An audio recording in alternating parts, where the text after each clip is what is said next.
আমাদের গ্রামের মসজিদের মুয়াজ্জিন সাহেবের সাথে গত রাত ৩টের সময় ঘটে গিয়েছে এক ভয়ঙ্কর জিনের ঘটনা। বর্তমানে তিনি একটা প্রাইভেট হসপিটালে আইসিইউতে ভর্তি রয়েছেন। গতকাল রাতে কি ঘটেছিল সেটা বোঝার জন্য আপনাকে সম্পূর্ণ ভিডিওটি দেখতে হবে। দয়া করে ঘটনাটি না বুঝে কেউ কমেন্ট বক্সে গালাগালি করবেন না। একদম শুরু থেকে আপনাদেরকে বিষয়টা বুঝিয়ে বলার চেষ্টা করছি।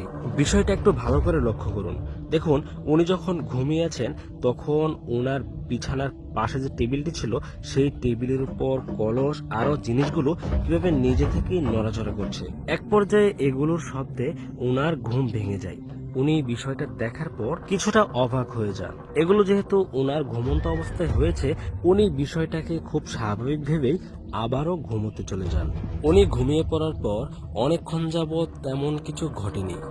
উনি আমাদের মসজিদে মুয়াজ্জিন হিসাবে জয়েন করেছেন সবেমাত্র 1 মাস হলো। এখানে আসার পর থেকেই নাকি ওনার সাথে প্রতি রাতেই এমন কিছু ঘটনা ঘটে যায়। এই কথা বলতে না বলতেই দেখুন ওনার টেবিলের উপর যে জিনিসগুলো ছিল এগুলো কিন্তু নিজে থেকেই পড়ে গেল। এবার তিনি কিছুটা ভয় পেয়ে যান।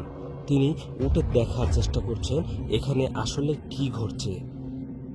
তিনি আসার পর তার সাথে যে সমস্ত ঘটনা ঘটেছে তিনি সেগুলো মসজিদ কমিটিকে জানিয়েছেন, কিন্তু মসজিদ কমিটির লোকেরা তার কথা একদম বিশ্বাস করেননি।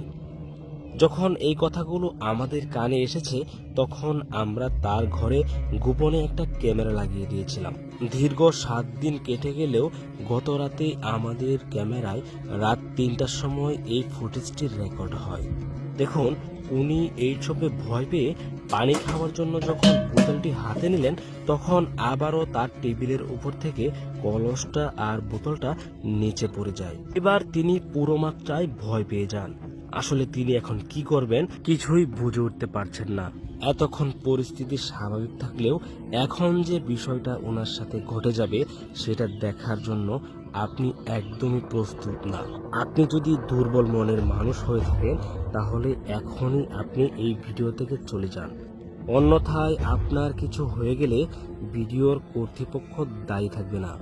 এত কিছু ঘটার পর তিনি ভয় পেয়ে এসেছেন পানি খাওয়ার জন্য। যখন তিনি পানি খাবেন অতঃপর তার সাথে কি হয় আপনারা নিজের চোখেই দেখুন। কোনো একটা অদৃশ্য শক্তি তার মুখে বোতলটিকে এমনভাবে চেপে ধরেছেন যেটাকে তিনি কোনোভাবেই ছাড়াতে পারছিলেন না। এত কিছুর পর তিনি এতটাই ভয় পেয়ে গিয়েছেন তার হাতের সামনে যা ছিল তা নিয়ে তিনি দাঁড়িয়ে পড়েছেন আত্মরক্ষার জন্য। যে লাঠি দ্বারা তিনি নিজের আত্মরক্ষা করতে চেয়েছিলেন সেই লাঠি কিনা তার উপর চেপে বসেছে। তার গলায় এমনভাবে লাঠিটা চেপে ধরেছে তিনি তার শরীরের সর্বশক্তি দিয়েও লাঠিটিকে নিজের শরীর থেকে সরাতে পারছেন না। মত অবস্থায় নিজেকে বাঁচানোর জন্য মনে মনে দোয়া দরুদ পড়ছেন আর নিজের সর্বোচ্চ শক্তি দিয়ে লাঠিটিকে নিজের শরীর থেকে সরানোর চেষ্টা করছেন। এখন আপনার মনে প্রশ্ন আসতে পারে একটা লাঠি কিভাবে মানুষের উপর আক্রমণ করতে পারে। আপনি যদি এইটাকে কোনো সাধারণ লাঠি ভেবে থাকেন তাহলে আপনি ভুল করছেন। এই লাঠিতে ভর করে আছে এক অশরীরী দুষ্ট শক্তি, যেটাকে কোরআনের ভাষায় জিন বলা হয়। অনেকক্ষণ দস্তাদস্তির পর এক পর্যায়ে তিনি তার শরীর থেকে সেই লাঠিটিকে সরাতে পেরেছেন, কিন্তু বর্তমানে তার শরীরের এমন অবস্থা হয়েছে তিনি আর নিজের শরীর নিয়ে দাঁড়িয়ে থাকতে পারছেন না। সরাসরি মাটিতে লুটিয়ে পড়েন। অতঃপর তিনি জ্ঞান হারিয়ে সেখানেই পড়েছিলেন। ফজরের আজানের সময় পেরিয়ে যখন নামাজ শুরু হয়ে যাবে তখন মসজিদের মুসল্লিদের মনে হলো মুয়াজ্জিন সাহেব কোথায়। একজন মুসল্লি তার খোঁজ করার জন্য তার ঘরে আসে। আসার পর যখন দেখতে পেল তিনি মাটিতে পড়ে আছেন তখন সবাই মিলে তার জ্ঞান ফেরানোর চেষ্টা করেন। সবাই ব্যর্থ হওয়ার পর সকালবেলা তাকে নিয়ে একটা হসপিটালে ভর্তি করা হয়।